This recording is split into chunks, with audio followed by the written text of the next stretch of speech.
So please join me in welcoming our very first guest act, the UVic Vikes cheer team. Thank you. I got into cheerleading when I was in grade 5. I grew up in Vancouver, so cheer's a lot bigger there. I used to cheer for my brother's football team on the community football cheer team.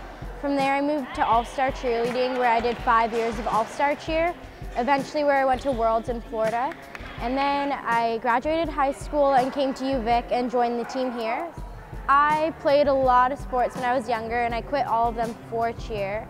And I think I just like it the best because I think out of all the sports I ever played, you have to be the most brave for cheer. So it was just always something that really pushed me to my limits. I started in my first year. I had done gymnastics when I was younger, so I was looking for a way to exercise when I got to university.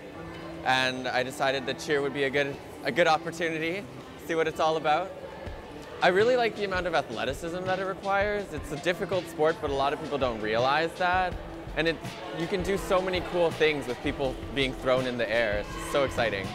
It starts with a warm-up, like the run, and then we stretch, and then we do tumbling sometimes, which is like cartwheels, handstands, and things like that. And then we go into stunting, which is the main event of cheerleading, and we work on our skills so that we can put it together in a routine.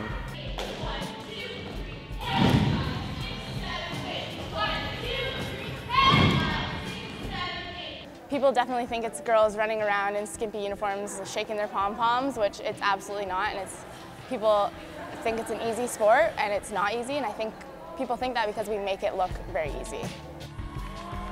I think the biggest misconception about being a cheerleader is that it's not a sport. It takes such a high level of athleticism. It definitely is a sport. It's the sport that I've played my whole life. So yeah, I definitely think a lot of people don't realize how athletic it is and how much energy and skill it takes out of somebody. I love the challenges it presents. I mean, there's nothing quite like catching a girl who's just flown 15 feet above your head.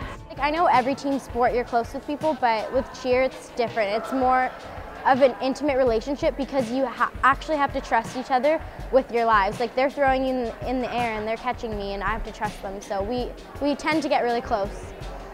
I think it's all about the energy, energy and cleanliness of the routine. Like you need to have like a nice tight routine, but you also need to have the energy. Like if your team doesn't bring the energy, it could be the best performance or looking performance in the world, but if energy's not there, then it's not really anything. I love it. Yeah, I love cheer. I don't know. It's such a sport that when you step away from it, there's nothing else in the world that will ever fill that gap of throwing up a stunt or throwing a basket. And once you're a cheerleader for life. You will never be able to relive that or fill that gap with any other sport.